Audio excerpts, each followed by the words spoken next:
Salut la team. Bienvenue sur la chaîne Hollywood Inside pour une plongée dans l'histoire d'une légende absolue du cinéma français, Jean Gabin. Ce mec, c'était bien plus qu'une star. C'était un symbole, une icône, un visage qui a marqué l'âge d'or du cinéma. Mais derrière les rôles inoubliables, les applaudissements et la gloire, il y avait un homme avec des blessures profondes, des combats personnels, et une vie pleine de triomphes et de tragédies. Aujourd'hui, on va explorer la vie déchirante de Jean Gabin, de ses débuts modestes à ses derniers jours, en passant par les moments qui ont fait de lui une légende. Préparez-vous pour un voyage émouvant, sombre et inspirant. Avant de commencer, si vous aimez les histoires sur les icônes du cinéma, faites péter le pouce bleu, abonnez-vous, et activez la cloche pour ne rien rater. On va plonger dans la vie de Gabin, et croyez-moi, vous ne serez pas déçus. C'est parti. Jean Gabin, né Jean-Alexis Moncorgé le 17 mai 1904 à Paris, n'était pas seulement une star du cinéma, mais un symbole vivant de l'âge d'or du cinéma français. Son visage buriné, son regard perçant et sa voix grave ont captivé des générations de spectateurs. Derrière ces performances inoubliables se cachait une vie complexe, mêlant triomphe éclatant, lutte personnelle profonde et une quête incessante d'authenticité. De ses origines modestes dans un village au nord de Paris à son ascension fulgurante vers la gloire mondiale, en passant par les épreuves de la guerre, les combats personnels et les amours tumultueuses, l'histoire de Gabin est celle d'un homme dont le génie artistique s'est entrelacé avec les défis humains universels. Ce récit plonge dans les méandres de sa vie, explorant son parcours, ses passions, son engagement patriotique et l'héritage indélébile qu'il a laissé dans le cinéma et au-delà. Jean Gabin grandit dans un monde où l'art et le labeur se côtoient. Fils de Ferdinand Moncorgé, un acteur de théâtre et de music-hall connu sous le pseudonyme de Gabin, et d'Hélène Petit, une chanteuse d'opérette, il baigne dès son plus jeune âge dans un environnement où la scène est omniprésente. C'est en hommage à une chanson interprétée par sa mère qu'il adoptera plus tard le nom de scène Jean Gabin, un nom qui deviendra synonyme de charisme et de profondeur. Élevé à Mériel, un village au nord de Paris, le jeune Jean vit dans une maison surplombant une gare ferroviaire animée. Le grondement des locomotives à vapeur, le travail de son grand-père mécanicien de train et l'odeur du charbon marquent son enfance.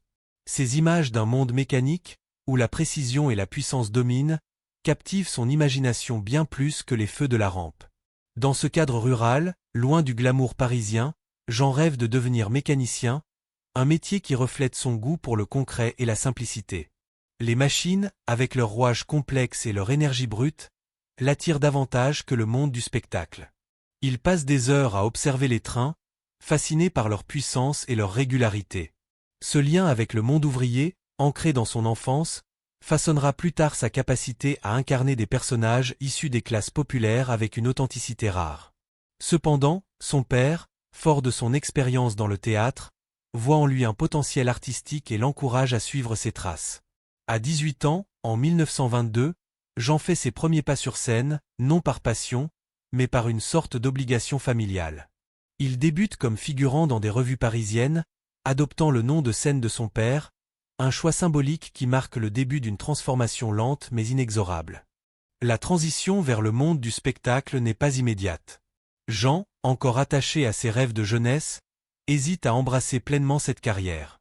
Il travaille brièvement comme ouvrier sur des chantiers de construction et même comme cheminot, des expériences qui renforcent son lien avec la réalité des travailleurs. Ces années de labeur, loin des projecteurs, lui donnent une perspective unique, une compréhension intime des luttes et des aspirations des gens ordinaires. Cette empathie deviendra l'une des clés de son succès à l'écran, où il saura capturer l'âme des personnages qu'il incarne. Les premières années de Jean Gabin dans le spectacle sont marquées par l'incertitude et l'apprentissage. Il se produit dans des music-halls et des opérettes, imitant parfois le style enjoué de Maurice Chevalier, une star incontournable de l'époque. Ses performances, bien qu'appréciées, manquent encore de l'éclat qui le rendra célèbre. Gabin n'est pas immédiatement séduit par cet univers. Il conserve un lien fort avec ses racines ouvrières, et son cœur penche davantage pour la simplicité du travail manuel que pour les paillettes du music-hall. Pourtant, il persévère, poussé par son père et par une volonté de prouver sa valeur. En 1925, Gabin part en tournée en Amérique du Sud avec une troupe théâtrale. Cette aventure, bien que formatrice, ne rencontre pas le succès escompté. La troupe, confrontée à des difficultés financières et logistiques, retourne en France, déçu mais enrichi d'expérience. Cette tournée, malgré son échec, marque un tournant pour Gabin. Il commence à prendre conscience de son potentiel, même s'il reste réticent à embrasser pleinement la vie d'artiste. Après avoir effectué son service militaire dans les Fusiliers marins, Gabin revient au music hall avec une détermination nouvelle. Il se produit dans des lieux emblématiques comme le Moulin Rouge, où son charisme naturel commence à captiver le public. Ces années d'apprentissage, bien que laborieuses, sont cruciales pour façonner l'authenticité brute qui deviendra sa signature. Gabin apprend à naviguer dans un monde où le talent seul ne suffit pas. Il faut de la discipline, de la persévérance et une capacité à se connecter avec le public. Ses performances au Moulin Rouge, bien que modestes, attirent l'attention de quelques producteurs. En 1928, il décroche des rôles dans 2 films muets, une première incursion dans le cinéma qui, bien que mineure, marque le début de sa transition vers le grand écran. Ses débuts dans le cinéma muet lui permettent d'expérimenter un nouveau médium, mais c'est l'arrivée du cinéma parlant qui changera tout. L'avènement du cinéma parlant au début des années 1930 marque un tournant décisif pour Gabin. En 1930, il décroche un rôle dans Chacun sa chance, l'un des premiers films parlants français, produit par Pathé. Ce rôle, bien que modeste, lui ouvre les portes du grand écran. Sa voix, grave et expressive, devient un atout majeur dans ce nouveau médium, où le son donne une nouvelle dimension aux performances des acteurs. Les années suivantes, Gabin enchaîne les seconds rôles dans une dizaine de films, travaillant avec des réalisateurs comme Maurice et Jacques Tourneur. Ces expériences, bien que secondaires, lui permettent d'affiner son jeu et de se familiariser avec les exigences du cinéma. Le véritable tournant arrive en 1934 avec Maria Chapdelaine, réalisé par Julien Duvivier. Dans ce film, Gabin livre une performance empreinte d'une intensité naturelle qui attire l'attention des critiques et du public. Sa capacité à incarner des personnages complexes, à la fois forts et vulnérables, commence à se dessiner. Il apporte une sincérité brute à son rôle, une qualité qui le distingue des acteurs plus conventionnels de l'époque. En 1935, son rôle dans La Bandera, également réalisé par Duvivier, consolide son statut d'étoile montante. Ce film, qui raconte l'histoire d'un homme en fuite rejoignant la Légion étrangère, met en lumière la capacité de Gabin à incarner des personnages tourmentés, des hommes aux prises avec leur destin. Mais c'est en 1937 que Gabin accède à une renommée internationale avec Pépé le Mocco.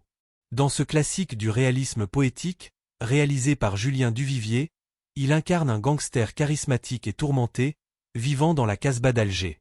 Le personnage de Pépé, à la fois séducteur et tragique, devient emblématique. Gabin y livre une performance magistrale, mêlant charme, désespoir et une intensité brute qui captive les spectateurs. Le film connaît un succès retentissant, transcendant les frontières françaises et attirant l'attention des cinéphiles du monde entier. Pépé le Mocco établit Gabin comme une star, un acteur capable de porter un film par la seule force de sa présence. La même année, Gabin joue dans La Grande Illusion de Jean Renoir, un chef-d'œuvre anti-guerre qui devient un phénomène culturel. Le film, qui explore les thèmes de la fraternité, de la classe sociale et de l'absurdité de la guerre, est salué pour sa profondeur et son humanité. Gabin y incarne un officier français prisonnier de guerre, un rôle qui met en lumière sa capacité à transmettre des émotions complexes avec une économie de moyens. Le film est projeté pendant 6 mois à New York, un exploit rare pour une production étrangère, et il consolide la réputation de Gabin comme un acteur de stature internationale. En 1938, Gabin enchaîne avec La Bête humaine, une adaptation du roman d'Émile Zola, également réalisé par Renoir. Dans ce film, il incarne Lantier, un mécanicien de locomotive aux prises avec ses démons intérieurs. Ce rôle, qui fait écho à son propre amour d'enfance pour les trains, est l'un des plus marquants de sa carrière. Gabin y livre une performance d'une intensité brute, capturant les tourments d'un homme déchiré entre passion et désespoir. La même année, il joue dans Le Quai des Brumes de Marcel Carné, où il incarne Jean, un déserteur au destin tragique. Ce film, emblème du réalisme poétique, met en lumière son charisme rugueux et sa capacité à incarner des personnages à la fois forts et vulnérables. Ces films, qui marquent l'apogée du réalisme poétique français, consacrent Gabin comme l'un des plus grands acteurs de son temps. Son style, mêlant intensité dramatique et authenticité brute, le distingue des stars hollywoodiennes comme Humphrey Bogart ou James Cagney, auxquels il est souvent comparé. Gabin n'a pas besoin de grands gestes ou de dialogues flamboyants pour captiver. Son regard, sa voix et sa présence suffisent à transmettre une émotion profonde. Il devient le porte-voix des classes populaires, un acteur capable de donner vie aux aspirations et aux luttes des gens ordinaires. L'éclatement de la Seconde Guerre mondiale en 1939 bouleverse la carrière de Gabin. Mobilisé dans l'armée française, il est confronté à l'invasion allemande de 1940. Refusant de travailler sous l'occupation nazie, il prend une décision courageuse en 1941, quitter la France pour rejoindre les États-Unis. À Hollywood, il retrouve des amis comme Jean Renoir, Michel Morgan et Charles Boyer, espérant poursuivre sa carrière. Cependant, l'expérience américaine est décevante. Gabin joue dans Moonlight en 1942 et The Impostor en 1944, mais ces films ne rencontrent pas le succès escompté.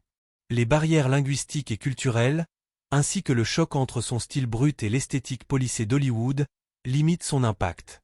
À Hollywood, Gabin noue une relation passionnée avec Marlène Dietrich, une star internationale. Leur liaison, bien que profonde, est marquée par les tensions liées à leurs carrières respectives.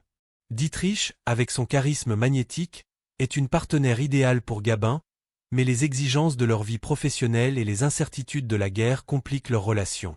Malgré ces défis, leur collaboration dans Martin Roumaniac en 1946, après la guerre, témoigne de leur chimie à l'écran et de leurs liens personnels. Déçu par son expérience à Hollywood, Gabin décide de s'engager activement dans la lutte contre les puissances de l'Axe. En 1943, il rejoint les forces françaises libres du général de Gaulle. D'abord mitrailleur, il demande ensuite à devenir commandant de chars, un rôle qui reflète son courage et son engagement. Sa participation active à la libération de la France en 1944 lui vaut la médaille militaire et la croix de guerre, des distinctions qui soulignent son dévouement à sa patrie. Ces années de guerre marquent un tournant dans sa vie, renforçant son image d'homme d'honneur et de résilience. Pendant son engagement militaire, Gabin vit des moments intenses qui forgent son caractère. En tant que commandant de chars, il participe à des opérations cruciales, affrontant le danger avec une détermination inébranlable. Ces expériences, bien que loin des plateaux de cinéma, enrichissent sa compréhension de l'humanité et influencent ses performances futures. Gabin revient de la guerre avec une maturité nouvelle, une profondeur qui se reflète dans ses rôles d'après-guerre. Après la guerre, Gabin retourne en France et reprend sa carrière avec une énergie renouvelée. Les années d'après-guerre marquent une nouvelle phase de son parcours artistique, où il incarne des rôles plus matures, reflétant son expérience et sa profondeur émotionnelle. Dans Martin Roumaniac en 1946, il partage l'affiche avec Marlène Dietrich, un film qui, bien que moins célébré que ses œuvres des années 1930, montre sa capacité à incarner des personnages complexes. Dans La Marie du Port en 1950, réalisé par Marcel Carné, Gabin joue un homme d'affaires confronté à des dilemmes personnels, un rôle qui met en lumière sa capacité à transmettre des émotions subtiles. En 1954, Gabin livre une performance mémorable dans Touchez pas au Grisby, réalisé par Jacques Becker. Dans ce classique du cinéma noir français, il incarne Max, un gangster vieillissant qui aspire à une vie plus calme. Ce rôle, empreint de nostalgie et de lassitude, marque un tournant dans sa carrière, montrant un acteur capable d'explorer les nuances de l'âge et de la désillusion.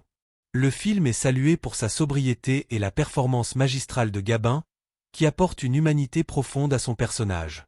Touchez pas au Grisby devient un modèle du genre, influençant le cinéma policier français et international. Son mariage avec Dominique Fournier en 1949 apporte une stabilité personnelle qui se reflète dans son travail. Contrairement à ses deux premiers mariages avec l'actrice Gaby Basset de 1925 à 1930 et la danseuse Jeanne Mauchin de 1933 à 1943, son union avec Fournier, une ancienne mannequin, dure jusqu'à sa mort. Cette relation solide lui permet de se consacrer pleinement à son art, choisissant des rôles qui mettent en valeur sa maturité et son charisme. Gabin devient une figure paternelle du cinéma français, un acteur dont la présence à l'écran inspire respect et admiration. Dans les années 1950 et 1960, Gabin continue d'enchaîner les rôles marquants. Dans French Cancan, 1955, de Jean Renoir, il incarne un impresario passionné par le spectacle, un rôle qui fait écho à sa propre histoire dans le music-hall. Dans Le Président, 1961, il joue un homme politique confronté à des dilemmes éthiques, montrant une nouvelle facette de son talent. Ces films, bien que variés, partagent une constante. La capacité de Gabin à incarner des personnages complexes avec une authenticité inégalée. La vie personnelle de Jean Gabin est aussi riche et complexe que ses rôles à l'écran. Son premier mariage avec Gaby Basset, une actrice de théâtre, débute en 1925 dans l'enthousiasme et la passion.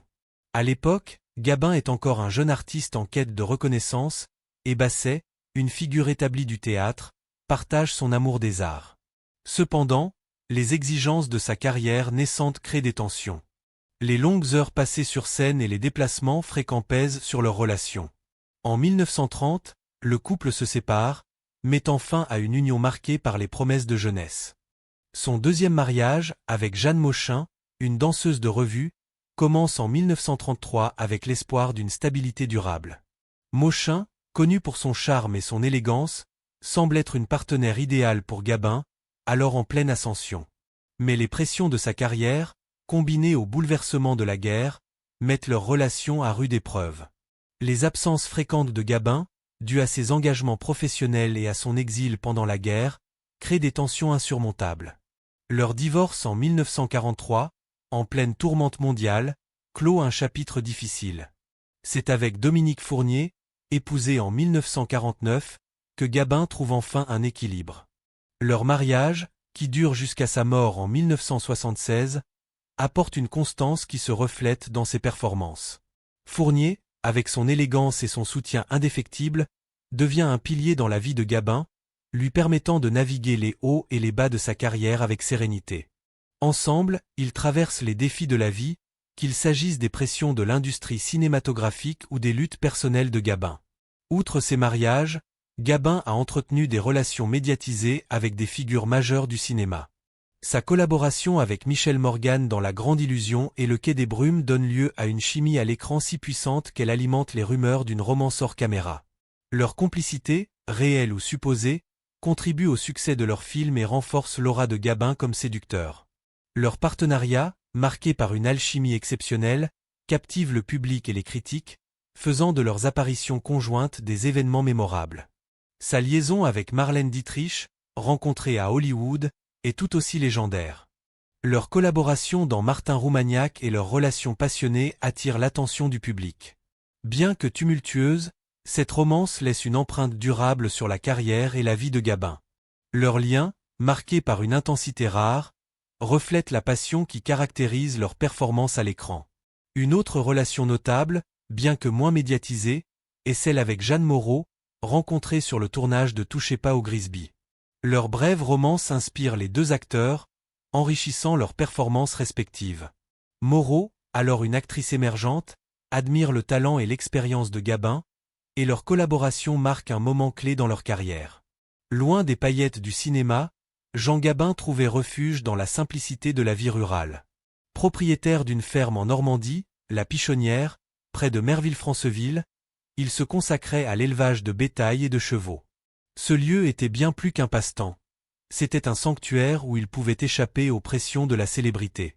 Gabin parlait souvent de son amour pour la nature, la tranquillité et le travail de la terre, des valeurs qui contrastaient avec l'intensité de sa vie professionnelle. La Pichonnière était un havre de paix où Gabin se ressourçait, loin des projecteurs. Il passait des heures à s'occuper de ses animaux, à travailler la terre et à contempler les paysages normands. Cet amour pour la vie rurale révélait un homme en quête d'authenticité, un homme qui, malgré sa renommée, restait profondément attaché à la simplicité. La ferme était son refuge, un lieu où il pouvait être lui-même, loin de l'image publique qu'il avait construite. Après sa mort, la propriété est restée dans sa famille, préservant l'héritage de cet homme qui chérissait la quiétude. Gabin trouvait dans la nature une forme de paix que la célébrité ne pouvait lui offrir. Il parlait souvent de la satisfaction qu'il tirait de ces moments simples, loin des caméras et des plateaux de tournage. S'occuper de ses animaux, labourer la terre, respirer l'air frais de la campagne. Ces activités lui permettaient de se reconnecter avec ses racines, avec l'enfant qu'il avait été, fasciné par les trains et les machines. La Pichonnière était plus qu'une ferme, c'était un symbole de sa quête d'équilibre, un rappel de ce qui comptait vraiment pour lui. Dans les années 1970, la santé de Jean Gabin commence à décliner. Des décennies de tabagisme, une pratique courante à l'époque, laissent des séquelles irréversibles. Diagnostiqué d'un cancer du poumon, il fait face à une bataille silencieuse contre la maladie. Malgré son état, Gabin refuse de se retirer complètement du cinéma. Il continue à jouer, choisissant des rôles moins exigeants physiquement, mais toujours empreints de sa puissance dramatique. Dans l'affaire Dominici, 1973, et Deux hommes dans la ville, 1973, Gabin incarne des personnages marqués par la vie, des hommes confrontés à des dilemmes moraux et à la dureté du monde. Ces rôles, bien que moins physiquement intenses, montrent un acteur au sommet de son art, capable de transmettre une émotion profonde avec une économie de moyens. Sa détermination à poursuivre son travail, même dans la maladie, témoigne de son amour indéfectible pour son métier. Cependant, son corps s'affaiblit progressivement, et les rôles physiquement exigeants deviennent impossibles. Gabin reste discret sur son combat, préférant affronter sa maladie avec stoïcisme, fidèle à sa nature réservée. Il passe ses dernières années entre sa ferme en Normandie et Paris, cherchant du réconfort dans la quiétude de la campagne. La pichonnière, qui avait toujours été son refuge, devient encore plus importante dans ces dernières années. Entouré de ses animaux et de la nature, il trouve une paix que la célébrité ne lui avait jamais offerte. Le 15 novembre 1976, Jean Gabin s'éteint à l'hôpital américain de Neuilly-sur-Seine, laissant derrière lui un vide immense dans le monde du cinéma. Sa mort marque la fin d'une époque, mais son héritage perdure. Ses derniers jours sont marqués par une dignité silencieuse, une volonté de continuer à vivre selon ses propres termes, même face à l'adversité. Gabin affronte la maladie comme il a affronté les défis tout au long de sa vie. Avec courage, détermination et une foi inébranlable en ce qui comptait pour lui.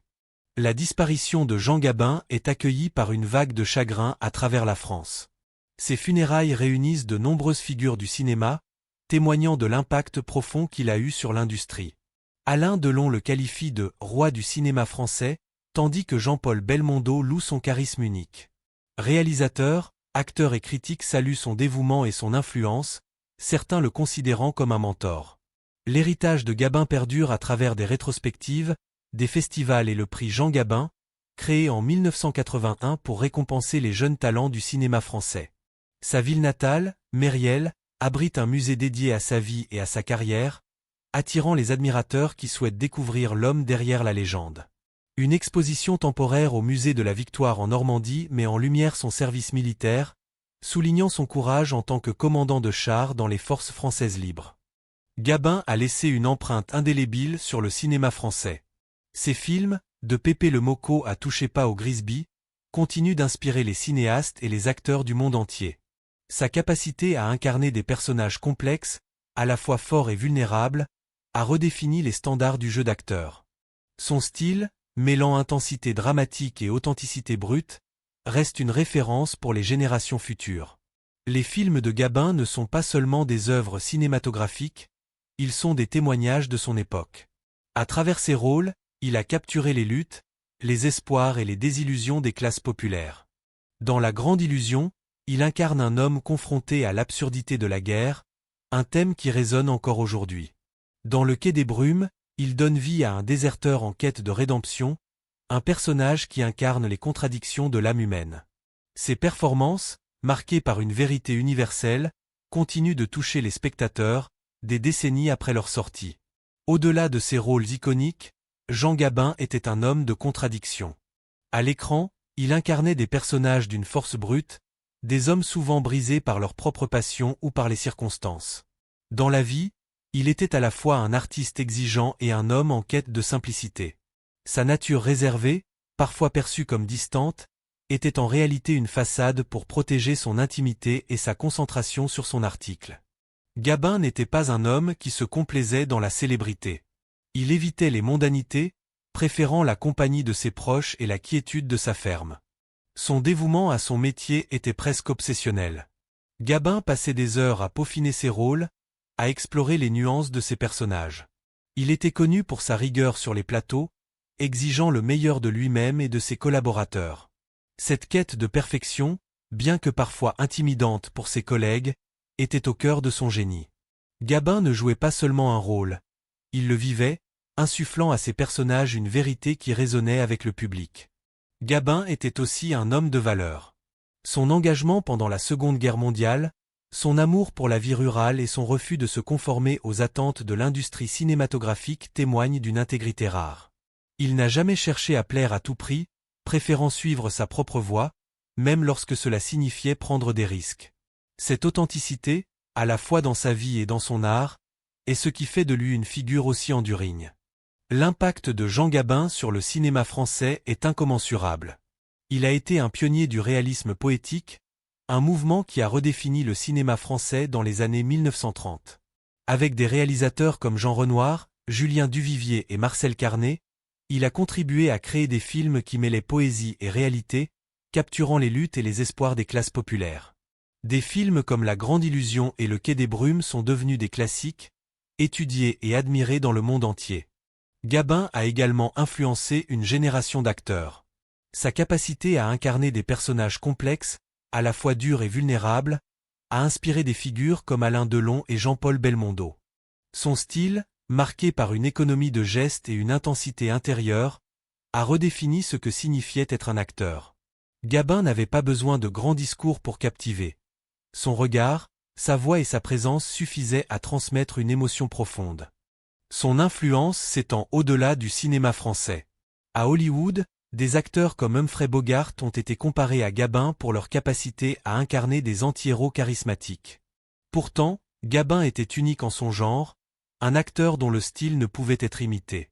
Son approche du jeu, ancrée dans une vérité émotionnelle, a inspiré des cinéastes du monde entier, du néoréalisme italien au cinéma noir américain. Les dernières années de Jean Gabin sont marquées par une lutte silencieuse contre la maladie. Diagnostiqué d'un cancer du poumon, il fait face à son destin avec la même dignité qu'il apportait à ses rôles. Malgré la douleur et la fatigue, il continue à travailler, choisissant des rôles qui reflètent sa maturité et sa sagesse. Dans L'Affaire Dominici, 1973, il incarne un patriarche confronté à un drame familial, un rôle qui fait écho à sa propre expérience de la vie. Dans Deux hommes dans la ville, 1973, il joue un ancien détenu en quête de rédemption, un personnage qui incarne les luttes de l'homme face à la société. Sa santé déclinante l'oblige à ralentir, mais Gabin refuse de s'arrêter complètement.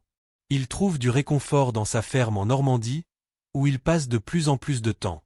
Ce lieu, qui avait toujours été son refuge, devient encore plus important dans ces dernières années. Entouré de ses animaux et de la nature, il trouve une paix que la célébrité ne lui avait jamais offerte. La Pichonnière, avec ses chants verdoyants et son calme apaisant, est un contraste saisissant avec l'agitation des plateaux de cinéma. Le 15 novembre 1976, Jean Gabin s'éteint à l'hôpital américain de Neuilly-sur-Seine. Sa mort marque la fin d'une époque pour le cinéma français. Les hommages affluent du monde entier, témoignant de l'impact qu'il a eu sur des générations de cinéastes et de spectateurs. Gabin n'était pas seulement un acteur. Il était une institution, un symbole de la résilience et de la passion. L'héritage de Jean Gabin est vivant dans chaque projection de ses films, chaque hommage rendu à son travail. Le prix Jean Gabin, créé en 1981, continue de récompenser les jeunes talents du cinéma français, perpétuant son influence. Le musée de Mériel, dédié à sa vie et à sa carrière, attire les admirateurs qui souhaitent découvrir l'homme derrière la légende. Des rétrospectives et des festivals à travers le monde célèbrent son œuvre, rappelant à quel point ses performances restent intemporelles. Gabin a laissé une marque indélébile sur la culture française. Il incarnait une certaine idée de la France, celle d'un pays où la force et la vulnérabilité coexistent, où la simplicité peut être une forme de grandeur. Ses films continuent d'inspirer, de provoquer des émotions et de raconter des histoires universelles. Que ce soit dans le rôle d'un gangster, d'un ouvrier ou d'un soldat, Gabin donnait vie à des personnages qui parlaient au cœur des spectateurs. En contemplant la vie de Jean Gabin, on ne peut s'empêcher de réfléchir à ce que signifie vivre avec passion et détermination. Son parcours, marqué par des triomphes et des épreuves, nous rappelle que la grandeur naît souvent dans l'adversité. Gabin n'était pas seulement un acteur. Il était un homme qui a su transformer ses luttes en art, ses rêves en réalité, et sa vie en légende. Ce qui rend l'histoire de Jean Gabin si captivante, c'est sa dimension universelle. À travers ses rôles, il a exploré les thèmes de l'amour, de la perte, de la rédemption et de la lutte contre l'adversité. Ces personnages, souvent des hommes ordinaires confrontés à des circonstances extraordinaires, résonnent avec des publics de toutes origines. Dans Pépé le Moko, il incarne un homme piégé par son propre passé, un thème qui touche à l'universalité de la condition humaine. Dans La Grande Illusion, il explore la fraternité et l'absurdité de la guerre, des idées qui transcendent les frontières et les époques. Gabin avait une capacité unique à se connecter avec le public. Ses performances, ancrées dans une vérité émotionnelle, parlaient directement au cœur des spectateurs. Il n'était pas seulement un acteur, il était un miroir de l'âme humaine, reflétant les joies, les peines et les luttes qui définissent l'existence. Cette connexion profonde avec le public est ce qui a fait de lui une légende, un homme dont l'héritage continue de vivre à travers ses films. Les collaborations de Gabin avec certains des plus grands réalisateurs de son époque ont joué un rôle clé dans son succès. Avec Jean Renoir, il a créé des chefs-d'œuvre comme La Grande Illusion et La Bête humaine, des films qui ont redéfini le cinéma français. Renoir, avec sa vision humaniste, a su tirer le meilleur de Gabin, lui offrant des rôles qui mettaient en valeur sa profondeur émotionnelle. Leur collaboration était marquée par une complicité rare, une compréhension mutuelle qui transparaît à l'écran. Avec Julien Duvivier, Gabin a exploré les facettes sombres de l'âme humaine. Dans Pépé le Moko et La Bandera, Duvivier a donné à Gabin des rôles qui combinaient romantisme et tragédie, permettant à l'acteur de montrer l'étendue de son talent. Marcel Carné, quant à lui, a su capturer le charisme rugueux de Gabin dans Le Quai des Brumes et La Marie du Port, créant des films qui sont devenus des classiques du réalisme poétique. Ces collaborations ont non seulement façonné la carrière de Gabin, mais elles ont également marqué l'histoire du cinéma. Les réalisateurs avec lesquels il a travaillé ont reconnu en lui un acteur exceptionnel, capable de porter un film par la seule force de sa présence. Gabin n'était pas seulement un interprète, il était un partenaire créatif, un homme dont les idées et l'intuition enrichissaient chaque projet. Jean Gabin était plus qu'un acteur, il était un reflet de la société française. À travers ses rôles, il a capturé les espoirs, les désillusions et les luttes des Français à une époque marquée par des bouleversements sociaux et politiques. Dans les années 1930, ces personnages incarnaient les aspirations des classes populaires, des hommes et des femmes confrontés à l'injustice et à la précarité. Dans Le Quai des Brumes, son personnage de déserteur en quête de liberté parlait aux spectateurs qui se sentaient piégés par les contraintes de leur époque. Pendant la Seconde Guerre mondiale, l'engagement de Gabin dans les forces françaises libres a fait de lui un symbole de résistance. Son refus de collaborer avec l'occupant nazi et son courage sur le champ de bataille ont renforcé son image d'homme d'honneur. Après la guerre, ses rôles d'homme mûr, souvent désabusés mais toujours combatifs, reflétaient les défis de la reconstruction et les incertitudes de l'après-guerre. Gabin était un acteur qui comprenait son public. Il savait parler à leur cœur, capturer leurs émotions et donner vie à leurs expériences. Ses films, bien que profondément ancrés dans la culture française, avait une portée universelle, touchant des spectateurs du monde entier. Cette capacité à transcender les frontières culturelles est ce qui a fait de lui une figure si enduring. Au-delà de son talent d'acteur, Jean Gabin était un homme guidé par une philosophie de vie simple mais profonde. Il croyait en la valeur du travail, en l'importance de l'authenticité et en la nécessité de rester fidèle à soi-même. Sa vie rurale en Normandie, loin des projecteurs, était une manifestation de cette philosophie. Il trouvait dans la nature une forme de vérité que la célébrité ne pouvait lui offrir. Gabin était également un homme de discipline. Sur les plateaux de tournage, il était connu pour sa rigueur, son attention aux détails et son engagement total envers son article. Cette discipline, combinée à son talent naturel, lui permettait de livrer des performances d'une intensité rare. Pourtant, il restait humble, refusant de se laisser emporter par les pièges de la célébrité. Sa vie, marquée par des triomphes et des tragédies, reflète une résilience remarquable. Gabin a surmonté des épreuves personnelles et professionnelles avec une force intérieure qui inspirait ceux qui l'entouraient. Sa capacité à transformer ses luttes en art, à trouver du sens dans l'adversité, est ce qui fait de lui une figure si inspirante. La vie de Jean Gabin est une épopée, une mosaïque de triomphes et de tragédies. De ses débuts modestes à son statut de légende, il a incarné l'essence du héros tragique, à la fois à l'écran et dans la vie réelle.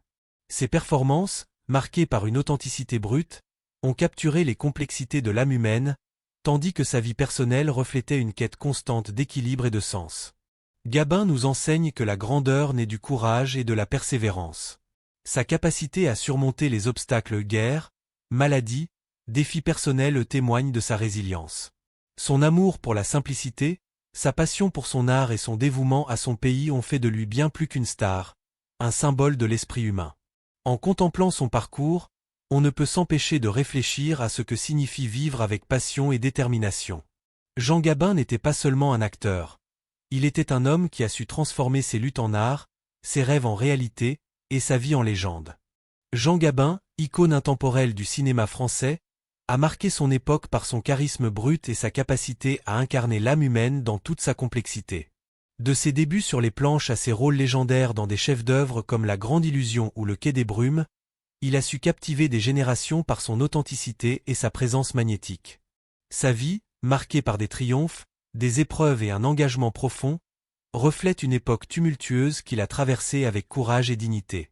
Sa mort en 1976 a clos un chapitre, mais son héritage continue d'inspirer cinéastes et spectateurs.